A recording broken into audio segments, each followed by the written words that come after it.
Hello friends, good morning. Previous lecture में हम लोग अल्कोहल और कीटोन के आईपेक नेम के बारे में डिस्कस कर चुके थे।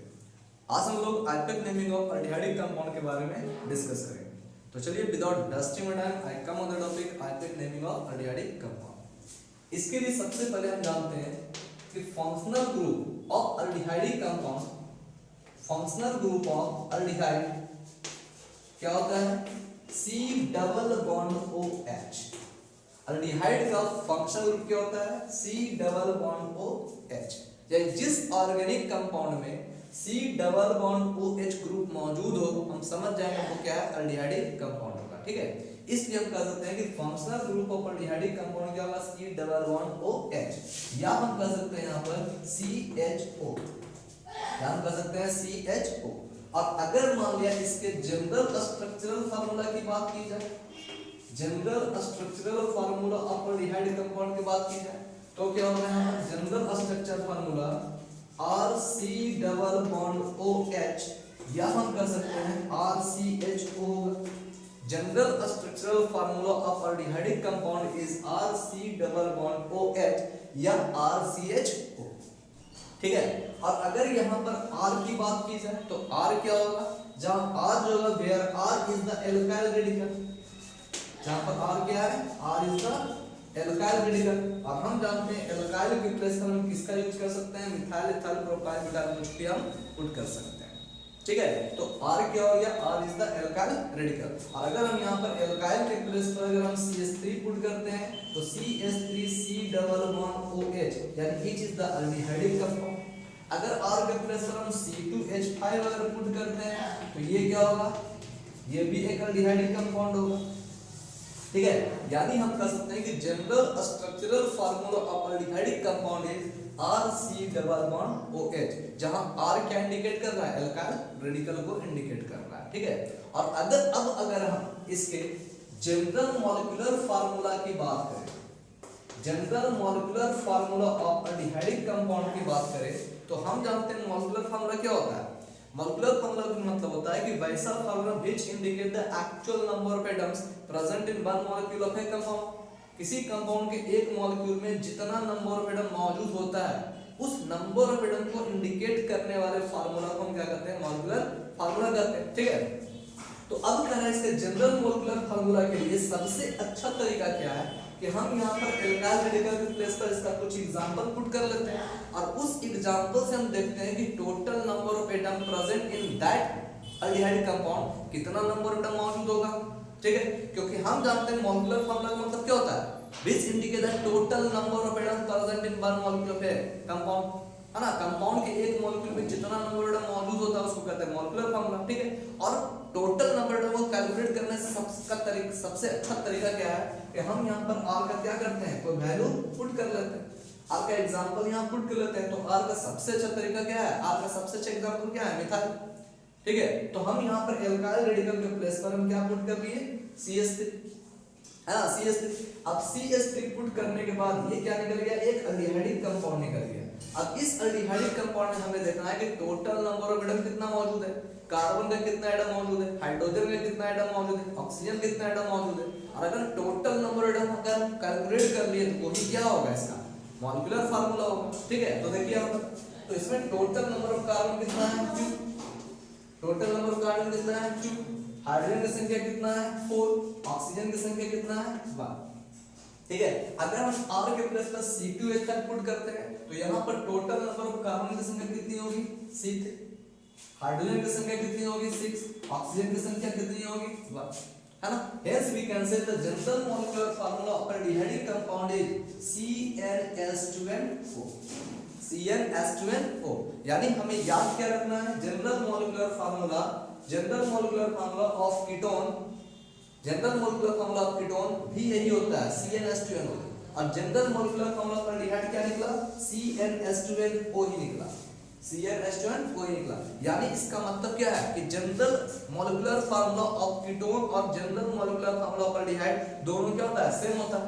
Hence we can say both are isomer to each other, यानी दोनों क्या है? आपस में आइसोमर है। ठीक है, क्योंकि कीटोन का भी general molecular formula CnH2n O और अल्डिहाइड का भी general molecular formula CnH2NO। Hence we can say both are isomer to each other. क्यों? क्योंकि दोनों का स्ट्रक्चर फार्मूला डिफरेंट है, दोनों का स्ट्रक्चर क्या है, डिफरेंट है, लेकिन मॉलिक्यूलर फार्मूला सेम आ रहा है CnH2NO। So we can say both are isomer to each other, यानी दोनों आपस में आइसोमर होगा। तो हमें याद क्या रखना है, एक याद रखना है फंक्शनल ग्रुप ऑफ अल्डिहाइड क्या होता है, CHO। General structure formula of aldehyde क्या होता है, RCHO। और अगर इसका जनरल मॉलिक्यूलर फार्मूला की बात करें तो वो क्या होता है, similar to the general molecular formula of ketone, यानी दोनों बराबर होता है, both are isomer to each other. ठीक है। अब अगर हम इसके आईपेक नेम की बात करें, अगर इसके आईपेक नेम की बात करें तो आईपेक नेम लिखने का सबसे अच्छा तरीका क्या है, हम आपको बता चुके हैं। जनरल आईपेक नेम को लिखने के लिए सबसे अच्छा तरीका क्या है कि हमें क्या करना है, फार्मूला का यूज करना है। वो फार्मूला क्या होगा, word root plus primary suffix plus secondary suffix plus क्या हो रहा है, प्राइमरी प्रीफिक्स और प्लस सेकेंडरी प्रीफिक्स। बस इस फार्मूला को हमें क्या करना है, याद रखना है। ठीक है। और इस आईपेक नेम को समझने के लिए हम क्या करते हैं, एक एग्जांपल ले लेते हैं। ठीक है। जैसे देखिए CH3 C double bond OH है ना, C2H5 C double bond OH, C double bond OH। अब ध्यान, हमें आईपेक नेम लिखने के लिए, किसी भी अल्डिहाइडिक कंपाउंड का आईपेक नेम लिखने के लिए या किसी भी ऑर्गेनिक कंपाउंड का आईपेक नेम लिखने के लिए हम इस फार्मूला का यूज करते हैं। ठीक है। और इसमें भी हम सबसे पहले कैलकुलेट क्या करेंगे, वर्ड रूट। ठीक है। जहां वर्ड रूट क्या इंडिकेट करता है, टोटल नंबर ऑफ कार्बन। तो इसमें टोटल नंबर ऑफ कार्बन कितना होगा लॉन्गेस्ट चेन में, एक और एक दो कार्बन का। ठीक है। Total number of carbon which must be connected to each other in a longest chain. तो लॉन्गेस्ट चेन में टोटल नंबर ऑफ कार्बन कितना है, 2 है। ठीक है। अगर लॉन्गेस्ट चेन में कार्बन की संख्या 2 है ना, जिसका वर्ड रूट क्या होता है, 1 प्लस। अब कर रहे हैं यहां पर कि ये दोनों carbon atom which is connected to the, है ना, दोनों carbon atom which is connected to the single bond, ये सिंगल बॉन्ड से कनेक्टेड है। And to represent single bond we have to use the word in as a primary suffix. तो primary suffix के रूप में हम किसका यूज करते हैं, एन वर्ड का यूज करते हैं। ठीक है। अब हम बात करते हैं यहां पर सेकेंडरी सफिक्स। हम जानते हैं सेकेंडरी सफिक्स किसको इंडिकेट करता है, फंक्शनल ग्रुप को इंडिकेट करता है। ठीक है। पार्टिकुलर फंक्शनल ग्रुप को। अब पार्टिकुलर फंक्शनल ग्रुप को इंडिकेट करने के लिए पार्टिकुलर एडिटिव वर्ड का यूज करते हैं। ठीक है। हम लोग जानते हैं कि अल्कोहल को इंडिकेट करने के लिए as a secondary suffix we have to use the particular additive word al का यूज करते हैं। कीटोन को इंडिकेट करने के लिए पार्टिकुलर एडिटिव वर्ड ओन का यूज करते हैं। उसी प्रकार कह रहा है कि अल्डिहाइड को रिप्रेजेंट करने के लिए, अल्डिहाइड को एज ए सेकेंडरी सफिक्स के रूप में रिप्रेजेंट करने के लिए, ठीक है, we have to use the word al. हम किसका यूज करते हैं, अल का यूज करते हैं। ठीक है। अल्डिहाइड को इंडिकेट करने के लिए as a secondary suffix we have to use the word al. ठीक है। And carbaldehyde, al and carbaldehyde, al and carbaldehyde, है ना। यानी कह रहे हैं कि अल्डिहाइडिक कंपाउंड को एज ए सेकेंडरी सफिक्स के रूप में रिप्रेजेंट करने के लिए we have to use the word al and carbaldehyde. ठीक है। तो यहां पर हम सेकेंडरी सफिक्स के रूप में हम दो वर्ड का यूज कर सकते हैं, अल का यूज कर सकते हैं और दूसरा कार्बोल्डिहाइड का यूज कर सकते हैं। ठीक है। लेकिन अब क्वेश्चन ये अराइज हो रहा है कि अब हम कहां पर अल का यूज करेंगे और कहां पर कार्बोल्डिहाइड का यूज करेंगे। ठीक है। तो देखिए, जब कह रहा है यहां पर, जब कह रहा है कि carbon atom of functional group यानी carbon atom of aldehydic group अगर काउंट किया जा रहा है with the longest chain of carbon, अगर कह रहा है यहां पर कि अल्डिहाइडिक ग्रुप में जो कार्बन एटम मौजूद है, अल्डिहाइड में जो कार्बन एटम मौजूद है, अगर इसको भी हम काउंट कर रहे हैं with the longest chain of carbon atom, इसको भी अगर काउंट किया जा रहा है, then we have to use the word al. तब हम अल का यूज करेंगे।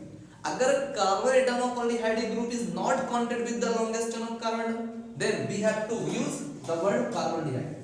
अगर हम carbon atom of functional group is not counted with the longest chain of carbon, अगर कार्बन को काउंट नहीं किया जा रहा है, ठीक है, अगर कार्बन को काउंट नहीं किया जा रहा है, इंक्लूड नहीं किया जा रहा है, then we have to use the word carbaldehyde. अगर कार्बन को हम इंक्लूड कर रहे हैं, carbon atom of functional group को अगर हम इंक्लूड कर रहे हैं with the longest chain of carbon, then we have to use the word al. ठीक है। तो याद रखना यहां पर कि अगर यहां पर कार्बन एटम इंक्लूड हो रहा है, इंक्लूड हो रहा है, तो हम अल का यूज करेंगे। अगर इंक्लूड नहीं हो रहा है, ठीक है, नॉट इंक्लूड, अगर इंक्लूड नहीं हो रहा है, then we have to use carbaldehyde. तब हम कार्बोडिहाइड का यूज करेंगे, ठीक है। अब देखिए इस केस में कर रहा है टोटल नंबर ऑफ कार्बन कितना है, इस केस में देखिए यहाँ पर टोटल नंबर ऑफ कार्बन कितना है, तो 1 2 और 3, 2 कार्बन है यहाँ पे, 1 कार्बन 3 कार्बन, ठीक है। तो इसमें लॉन्गेस्ट चेन में टोटल कार्बन कितना है, 3 कार्बन है, ठीक है। यानी इसका मतलब क्या है, इसका वर्ड रूट जो होगा वो क्या होगा, प्रोप होगा। और इस तीनों कार्बन के बीच में सिंगल बॉन्ड बना हुआ है, तो सिंगल बॉन्ड को रिप्रेजेंट करने के लिए we have to use the word n, ठीक है। लेकिन अब सोचिए कि एज ए सेकेंडरी सफिक्स, हम जानते हैं सेकेंडरी सफिक्स फंक्शन ग्रुप को इंडिकेट कर रहा है, यहाँ फंक्शन ग्रुप कौन है, अल्डिहाइड है, अल्डिहाइड का फंक्शन ग्रुप, ठीक है। तो हम जानते हैं कि अल्डिहाइड को रिप्रेजेंट करने के लिए एज ए सेकेंडरी सफिक्स हम यहाँ पर दो वर्ड का यूज करते हैं, अल का यूज करते हैं और कार्बोडिहाइड का यूज करते हैं। अब आप बताइए यहाँ पर हम किसका यूज करेंगे, अल का यूज करेंगे या कार्बोडिहाइड का, यहाँ पर हम अल का यूज करेंगे।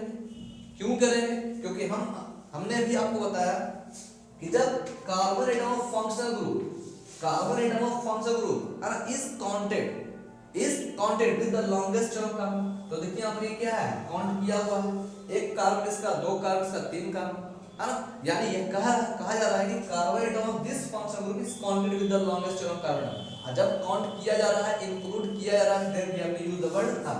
इसलिए हम यहाँ पर क्या करेंगे, as a secondary suffix we have to use the word al, हम यहाँ पर अल वर्ड का यूज करेंगे, ठीक है। तो आप सोचिए इसका नाम क्या हो जाएगा, प्रोपेनल, इसका नाम क्या हो जाएगा, प्रोपेनल, ठीक है। यहाँ पर नाम क्या हो जाएगा, प्रोपेनल, ठीक है ना। चलिए अब ध्यान दीजिए, एक एग्जांपल और ले लेते हैं, CH3CHO, ठीक है। यहाँ पर टोटल नंबर ऑफ कार्बन कितना है, एक और एक, 2 कार्बन है ना, और 2 कार्बन लॉन्गेस्ट चेन है जिसका नेम क्या होगा, वर्ड रूट क्या होगा, इथ होगा। दोनों कार्बन के बीच में कौन सा वर्ड है, कौन सा बॉन्ड है, सिंगल बॉन्ड, और सिंगल बॉन्ड को रिप्रेजेंट करने के लिए हम किसका यूज करते हैं, n का यूज करते हैं, ठीक है। क्या हो जाएगा, प्रोपेन। और चूंकि यहाँ अल्डिहाइडिक कंपाउंड है, जिसके लिए as a secondary suffix we have to use the word al और कार्बोडिहाइड, लेकिन यहाँ पर कार्बन को इंक्लूड किया गया है काउंटिंग में, इसी कारण we have to use the word al, so its IUPAC name will be ethanol, इसका आइपेक नेम क्या होगा, इथेनॉल होगा, ठीक है। कुछ और एग्जांपल ले लेते हैं, ठीक है। अब देखिए जैसे कर रहे हैं यहाँ पर, इसमें देखिए कार्बन कितना है, 1 2 3 4, ठीक है, 4 कार्बन है। नाम क्या हो जाएगा, but plus n plus n, नाम क्या हो जाएगा, ब्यूटेनल, नाम क्या हो जाएगा, ब्यूटेनल। फिर देखिए यहाँ पर अगर यहाँ दिया हुआ है डबल बॉन्ड OH, ठीक है, कार्बन कितना हो गया, 1 2 3 4, इसका नाम क्या हो जाएगा, butanal, but plus n plus n, लिखने का तरीका खाली अलग हो जाएगा, ठीक है। अब सोचिए अगर यहाँ पर जो है एक, ठीक है, अब यहाँ पर देखो एक सब्स्टिट्यूएंट जुटा हुआ है यहाँ पर CH3, है ना। अब सोचिए जिसका नेम ही क्या हो जाएगा, एक कार्बन 2 3 4, है ना, अगर 1 2 3 4, ठीक है। अच्छा एक कार्बन यहाँ भी होगा, ठीक है, 1 2 3 4 5 पेंटेनल, ठीक है। अब सोचिए यहाँ पर कार्बन कितना हो गया, 1 2 3 4 5, ठीक है। नाम क्या है, पेंटेनल, ठीक है, पेंटेनल। तो ध्यान दीजिए यहाँ पर नाम क्या होगा, पेंटेनल, और ये आपको क्या होगा, मिथाइल पेंटेनल, ठीक है। नाम क्या हो जाएगा इसका, मिथाइल पेंटेनल। एक कार्बन कर रहा है, 2 कार्बन 3 4 और 5 कार्बन, ठीक है, इसका नाम क्या हो जाएगा, मिथाइल पेंटेनल, ठीक है। अब ध्यान दीजिए, अब अगर हम बात करें, ये क्या है आपका साइक्लोहेक्सेन,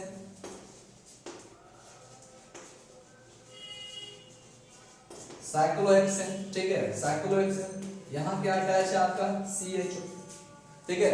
ये तो आपका दिया हुआ है साइक्लोहेक्सेन, लेकिन आप बताइए साइक्लोहेक्सेन में क्या हमने ये जो फंक्शन ग्रुप है कार्बन, ये जो फंक्शन ग्रुप है एल्डिहाइड का, क्या हम यहाँ पर कार्बन को काउंट किए, कार्बन को काउंट नहीं किया हुआ है। जब कार्बन को काउंट नहीं किया हुआ है तो हम किसका यूज करेंगे, है ना, हम कार्बोडिहाइड का यूज करेंगे, है ना। क्यों, क्योंकि यहाँ पर दिया है carbon atom of function is not counted with the longest chain of carbon, ठीक है, and that's why we have to use the word carbaldehyde. इसका नेमिंग क्या हो जाएगा, साइक्लोहेक्सेन कार्बोडिहाइड, साइक्लोहेक्सेन कार्बोडिहाइड, 1 कार्बोडिहाइड, है ना, साइक्लोहेक्सेन 1 कार्बोडिहाइड, ठीक है ना। चलिए अब देख लीजिए यहाँ पर अगर यहाँ दिया हुआ है CHO, यहाँ लिखा हुआ है CHO, ठीक है। अब बताइए इसमें देखिए 5 कार्बन है, साइक्लोपेंटेन 1 2 3 4 5 पेंट, क्योंकि साइक्लिक का स्ट्रक्चर है, क्योंकि साइक्लिक का स्ट्रक्चर है तो क्या हो जाएगा, साइक्लोपेंट हो जाएगा। सिंगल बॉन्ड है कार्बन एटम के बीच में, सिंगल बॉन्ड बन रहा है, देखिए यहाँ पर कार्बन एटम के बीच में सब जगह सिंगल बॉन्ड बन रहा है। सिंगल बॉन्ड को रिप्रेजेंट करने के लिए एक साइक्लोपेंटेन, ठीक है। अब हम जानते हैं कार्बन रिएक्ट, क्योंकि इसमें हम इस कार्बन को काउंट नहीं किए। जब carbon atom of functional group is not counted then we have to use the word carbon react. तो यहाँ देखिए यहाँ पर एक CHO है, इसके लिए क्या होगा, एक कार्बन रिएक्ट, एक CHO और है, इसके लिए भी एक कार्बन रिएक्ट, मतलब क्या होगा, 2 कार्बन रिएक्ट। तो क्या हो जाएगा, cyclopentane di carbon react, di carbon react. अब ये कार्बन रिएक्ट क्या होगा, 1 और 2 पोजीशन पर है, तो हम कह सकते हैं इसको क्या, cyclopentane 1 2 di carbon react, 1 2 di carbon react, ठीक है। तो इसका आइपेक नेम क्या हो जाएगा, साइक्लोपेंटेन 1 2 डाई कार्बन रिएक्ट, ठीक है ना। अब ध्यान दीजिए, अब अगर मान लिया कि किसी ऑर्गेनिक कंपाउंड में एक से ज्यादा फंक्शनल ग्रुप मौजूद हो, तो मैंने आपको क्या बताया कि जब एक से ज्यादा फंक्शनल ग्रुप मौजूद हो तो उसमें से एक क्या होगा, एक मेरा सीनियर मोस्ट फंक्शनल ग्रुप होगा जिसको मेन फंक्शनल ग्रुप मानेंगे, सुपीरियर फंक्शनल ग्रुप मानेंगे, और दूसरे को क्या मान लेंगे, इंफीरियर। तो जो सुपीरियर होगा उसको हम सेकेंडरी सरफेस ग्रुप में यूज करेंगे, और अगर जो इंफीरियर होगा उसको हम एज ए प्रीफिक्स ग्रुप में ऐड करेंगे। तो अगर मान लिया कि एल्डिहाइडिक कंपाउंड, अगर मान लिया कि एल्डिहाइड जो है ना, एल्डिहाइड का जो फंक्शनल ग्रुप अगर यहाँ पर ये मेन फंक्शनल ग्रुप में होगा, अगर मेन फंक्शनल ग्रुप में होगा तब हम इसका use as a secondary surface group में करेंगे। मतलब हम यहाँ पर क्या यूज करेंगे, अल का यूज करेंगे और कार्बोल्डिहाइड का यूज करेंगे, ठीक है। अगर aldehydic group as a main group के रूप में अटैच हो, as a main functional group के रूप में अटैच हो, तो इसका यूज हम कहाँ करेंगे, सेकेंडरी सरफेस ग्रुप में यूज करेंगे। और सेकेंडरी सरफेस ग्रुप में हम है ना क्या यूज करेंगे, as a secondary surface we have to use the word al और कार्बोल्डिहाइड। आपको पता है कि अल यूज कहाँ करेंगे और कार्बोल्डिहाइड यूज कहाँ करेंगे। लेकिन अगर aldehydic group as inferior group के रूप में अगर अटैच हो, अगर इंफीरियर ग्रुप के रूप में अटैच हो, अगर एल्डिहाइडिक ग्रुप अगर इंफीरियर ग्रुप के रूप में अगर अटैच हो, लो फंक्शन ग्रुप के रूप में अगर अटैच हो, then we have to use the word formyl. तो हम किसका यूज करते हैं, फॉर्मिल वर्ड का यूज करते हैं, ठीक है। तो हम क्या करते हैं, फॉर्मिल वर्ड का यूज करते हैं, ठीक है। चलिए इसे समझते हैं। एज एन एग्जांपल देखिए, ये आपका दिया हुआ है COOH, ये आपका दिया हुआ है CHO, है ना, COOH, हाँ, और ये दिया हुआ आपका CHO। यानी देखिए यहाँ पर 2 फंक्शन ग्रुप है। अब इस 2 फंक्शन ग्रुप में एक क्या होगा, मेन फंक्शन ग्रुप होगा, एक क्या होगा आपका लो फंक्शन ग्रुप होगा, एक सुपीरियर होगा, एक इंफीरियर होगा। तो हम senior most seniority order of function group का अगर हम यूज करेंगे तो ये क्या होगा, मेरा सीनियर मोस्ट फंक्शन ग्रुप होगा, है ना, और ये मेरा क्या होगा, इंफीरियर होगा, है ना, इसके रिस्पेक्ट में। तो हम कह सकते हैं इसका यूज हम एज ए सेकेंडरी सरफेस के रूप में यूज करेंगे, और इसका हम क्या करेंगे, प्रीफिक्स के रूप में यूज करेंगे, ठीक है। इसका हम सफिक्स के रूप में यूज करेंगे, इसका हम प्रीफिक्स के रूप में यूज करेंगे, ठीक है। तो प्रीफिक्स के रूप में इसके लिए हम किसका यूज करते हैं, द वर्ड फॉर्मिल का यूज करते हैं एज ए प्रीफिक्स के रूप में, ठीक है। तो हम कह सकते हैं यहाँ पर कि एल्डिहाइड का यूज अगर हम सेकेंडरी सरफेस के रूप में कर रहे हैं, ठीक है, तो हम यूज क्या करते हैं, अल और कार्बोल्डिहाइड का यूज करते हैं। लेकिन अगर इसका यूज हम प्रीफिक्स ग्रुप में करेंगे तो इसका यूज हम फॉर्मिल ग्रुप में करेंगे, है ना। तो देखिए इसका आइपेक नेम क्या होगा, हम जानते हैं क्या है, साइक्लोहेक्सेन,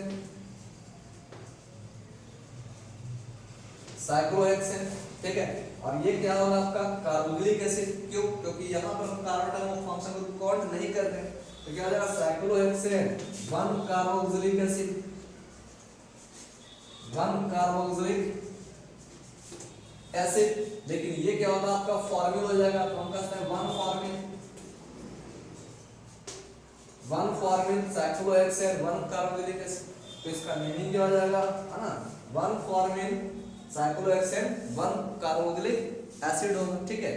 तो इस तरह से हम इसका नेमिंग कर सकते हैं।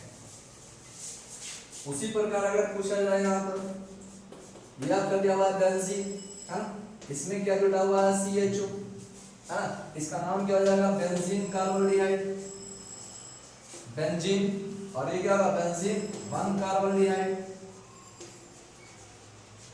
बेंजीन 1 कार्बोल्डिहाइड, ठीक है। लेकिन अगर इसी में अगर हम अटैच कर लें, इसी में अगर हम अटैच कर लें CHO और CHO, ठीक है, तो क्या नाम हो जाएगा आपका, 2 अल्डिहाइड ग्रुप अटैच है, नाम क्या हो जाएगा इसका बेंजीन, बेंजीन 1,2 डाई कार्बोल्डिहाइड, डाई कार्बोल्डिहाइड,